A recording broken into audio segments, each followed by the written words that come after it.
పల్నాడులో ఒక విచిత్రమైన అంశం ఏంటంటే, పోలీస్ స్టేషన్‌లో విధిగా నిఘా కెమెరాలు బిగించాలని 3 ఏళ్ల కింద సుప్రీంకోర్టు తీర్పిస్తే, రాష్ట్రంలో మొదటి విడతలో 629 స్టేషన్లు, రెండో దఫా 372 స్టేషన్‌లో ఇవి బిగిస్తే, ఒక్కో ఠాణాలో 12 కెమెరాల వరకు ఏర్పాటు చేశారు. అయితే కొందరు ఉన్నత స్థాయి అధికారుల నుండి వస్తున్న ఆదేశాలకు అనుగుణంగా పలు స్టేషన్‌లో కింది స్థాయి అధికారులు సీసీ కెమెరాలు పని చేయకుండా చేస్తున్నారని చెప్తున్నారు. ఎస్పెషల్లీ ఇప్పుడు ఈ గొడవలు జరిగిన ఏరియాలో.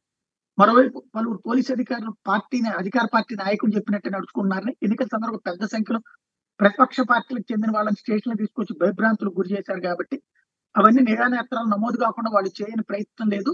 కొన్ని చోట్ల కెమెరా వైర్లను తప్పించడం, షార్ట్ సర్క్యూట్ అయిందని నమ్మించేందుకు కొన్ని చోట్ల వైర్లకు నిప్పెట్టడం, మరికొన్ని స్టేషన్‌లో హార్డ్ డిస్క్ అనుసంధానించడం, అనుసంధానం తొలగించడం, పర్టిక్యులర్‌గా 13 స్టేషన్‌లో సీసీ కెమెరాలు పనిచేయలేదని చెప్పారు.